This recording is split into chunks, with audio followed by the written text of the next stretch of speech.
God knows, I wonder if any of that's in focus. Oh my God, I'm not fit. Okie dokie, so let's see what on earth we've created. Okay, so I'm just gonna try some fake running shots now because maybe the focus will be better. So we're like, and let's see what it's created. So I trip up at the beginning and I'm running through. Why are the walls not behind me? Okay, they're kind of like going into the fires, the smoke. Pretty cool post-apocalyptic stuff.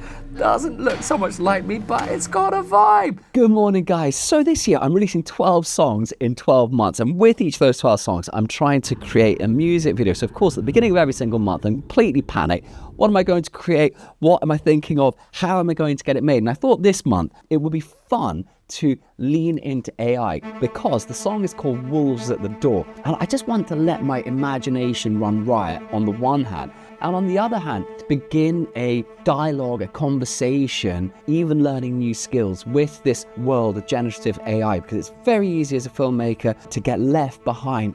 So I'm imagining that could be a wolf just walking up across there and the guy kind of can't believe it.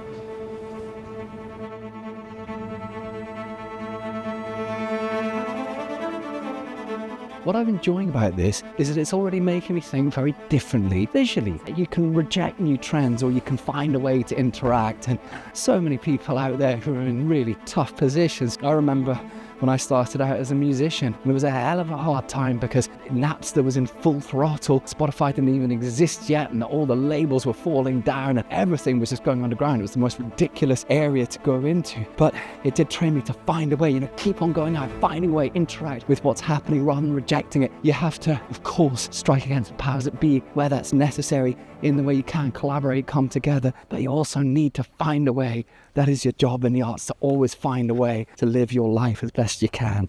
Okay, maybe there's some birds coming out of here. Or maybe he's trapped the wolves back here.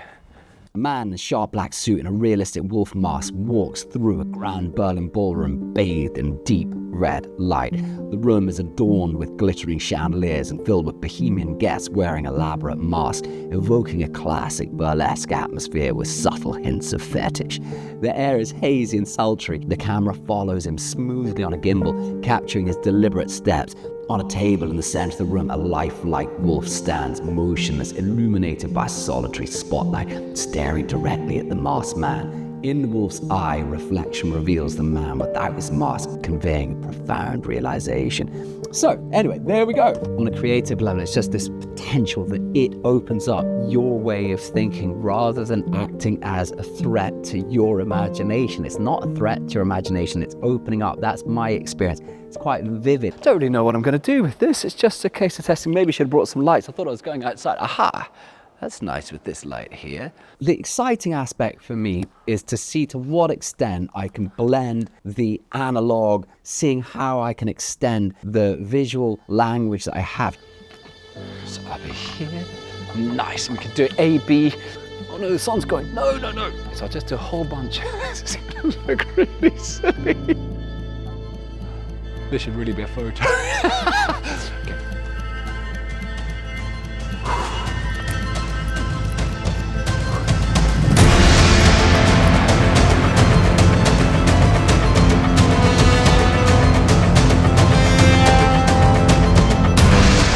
Is it really the case that independent filmmakers on zero budget can now start doing things that can convince like a Hollywood film, whether it's low budget, whether it's big budget? I just want to see what can be done. I want to see what are the limits of the imagination at the moment. Are the limits of the imagination breaking down? Can we really start visualizing things as in indie filmmakers? It's exciting, but at the moment I just don't know. I've checked out videos on YouTube. I thought, okay, there's something going on here.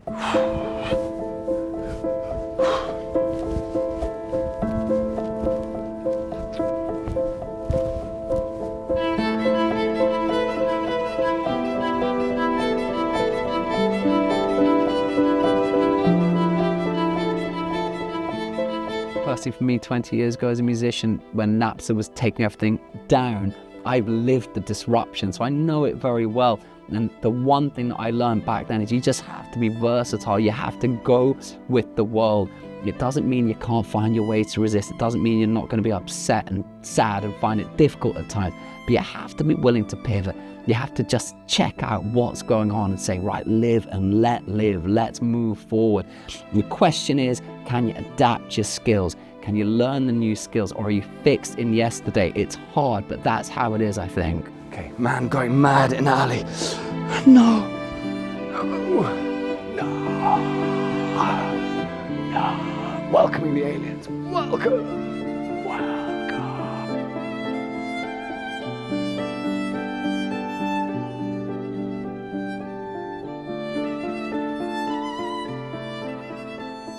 The AI at the moment, with the state of things, with Kling 1.6, with 2.0, I mean, 5 years' time, it's going to be sort of laughable in terms of how we look at it, because it's going to transform so suddenly, and whatever video I make is going to look so damn dated. But I think it'll be a bit like some arcade games in the 80s. You're just going to look at this stuff and you go, wow, I want to learn how to be able to make it glitch like that, because it'll all be so good.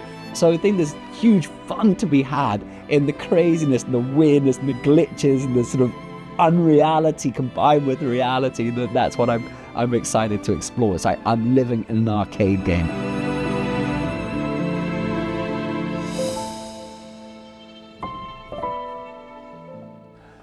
So at the moment, I don't think I'm aiming for full AI videos. I think the AI will be a feature of this, but it's more about a hybrid approach. That's what excites me. It's like, how can you use it artistically? How can you use the analog, the real world, working with people, using real lighting, then transform the environment or the space? How can you use story to compensate for the problems that you're inevitably going to get with the AI itself? Because if the story can integrate using the glitches in the AI, that can be a fantastic feature. To me, it's about amplifying ideas, not replacing them. It's about getting more involved in life, not less. I mean, you don't want to use this stuff to make you be sitting more in a chair and kind of feeling resentful and getting static. You got to keep moving, you got to keep in life. That's always the challenge. I think maybe what I'm excited about most of all with the project is that I just don't know how things are going to work. And I love that. I love that it's putting me on the edge. I love that there's this sense of uncertainty, that it's an unknown, that, okay, you have an image in your mind, and it's going to frustrate me because there's going to be some key things where it just looks crappy and you're like, oh, man, it's just making a cheap, average, dodgy VFX video. That is the danger, and it might be that, but it's like, if the reward is the learning and the price is that it dates quickly, then I just think that's worth it. I think that's okay. If you're learning, if you're moving, if your heart's pumping, that is what matters. If you'd like to follow along, if you'd like to like, subscribe, we'd love you to welcome you back here in the future. I'm Jim. I really appreciate you all being here. Much love. Let's go. Wolves at the door.